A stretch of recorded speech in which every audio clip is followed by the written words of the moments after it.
Mixed media jelly printing. Rather than guessing, I suggest registering your plate. So, bit of paper underneath, the same size piece of paper on top, both sides, hinge it like a door, and you know that they'll always go back and forth in exactly the same place. Right then, so I've got my beautiful block prints, these beautiful wooden Indian style block prints. And I've just popped on a couple of shapes to begin with on my first layer, and this is the impression that it's given me. I've used my stencils and the block prints, and the print on the left looks quite good so far. Today I'm using Aqua inks. Just make sure that you mix them really well and that you spread them on your plate really well. It's almost as if you can slide them on the plate like butter. But sometimes if you don't mix them very well, then you often get like a bit of a halo around your stencil. But wait and see how this turns out. Sometimes I like to enhance my work, and in the next few seconds I'm going to show you exactly how to do that.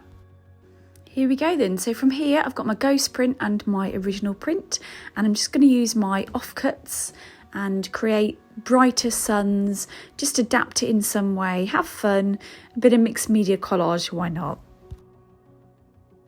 So comment below, what do you prefer? Do you like the pure prints, or do you quite like mixed media prints? So moving on to the next video, and I'm going to show you how to do this particular print using more Indian blocks. Anything that I used today, I shall pop in the links in the description below. These are my new Indian block printing blocks, wooden blocks, and I'm ready to use them on the gel plate. Quick close-up of the actual detail that you can achieve, and I just absolutely love the effect that I get from these blocks. Yeah, absolutely lovely. Right, okay, let's start off with some surface texture. So on my plain piece of paper, I'm just really loosely popping down some coloured pencil just to see what we get. Choosing my colours, this will be a 3-layer print, so I only need 3 paints. That's the Hansa yellow, the quinacridone red, and then a light green. Okay, little tip with your rollers, have one for greens and blues, one for yellows, and then one for reds and pinks. You don't need to wash your rollers at all, because with these paints, they just simply dry a little bit on the roller, or you can clean them up with a bit of scrap paper, like I'm doing here. You just really don't need to wash the rollers because they clean up on the paper, which is fantastic. But with these types of rollers that I've got, there's a slight hole in the side, so if I wash them, sometimes water can get trapped inside of them. So notice that I'm starting with some big shapes. I'm not using my blocks yet. I'm going to reserve that for the last layer, because if I use them now, they just wouldn't show up. They'd get lost the more layers you put on. So my advice, and I've been doing this a while now, my advice is to use your smaller shapes, your smaller stencils and masks, and anything that you're using block-wise right at the last layer.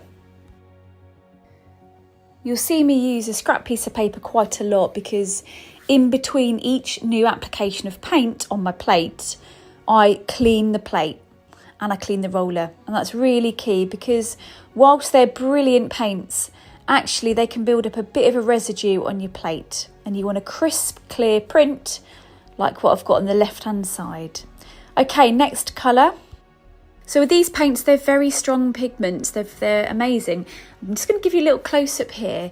Hopefully this helps, just to show you the thin application that I've got on my plate. It's not thick, it's not gloopy, it's just enough. And I think that's where a lot of practice kind of comes in and helps you in the end. What I'm doing here is I'm actually taking a little bit off, just so I don't have that full coverage of pink. I quite like that ethereal effect. Not only are the paints expensive, but it really does pay off to be quite light with them. You can put way too much paint on, and what you get is when you reveal your print, you'll get this line around your shapes. It's called a halo, and it will just look all muddy. Print goes over, apply a bit of pressure on the back of the paper, not too much, and reveal.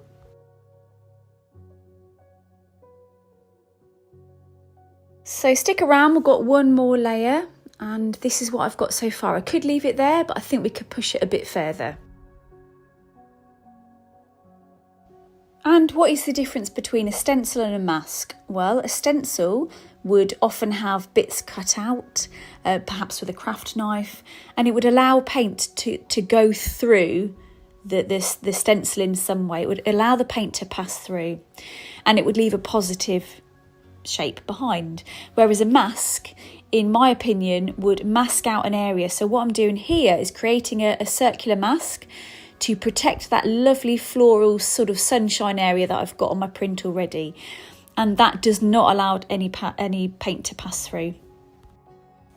Best way to spread the paint over your plate is to lift and roll, lift and roll. I know that this is my last layer now, so I'm going to go straight in with my block. Usually I'd say don't press down too hard, but with these blocks you need to make good contact. If you don't, then it would slip across the surface of the plate and go all smudgy. I know it's tempting to just keep printing, but just with a scrap piece of paper or a bit of tissue, wipe off any excess residue of paint, otherwise it'll go back into the plate. Have an open mind when you do your jelly plate printing. You never really fully know what you're going to get. Well, you might do if you're really clever, but I leave it to chance, and yeah, we'll just see. And I'm really happy with this. There are a few imperfections and I'm okay with that. I just absolutely love the colours and the stamps. Such a good buy.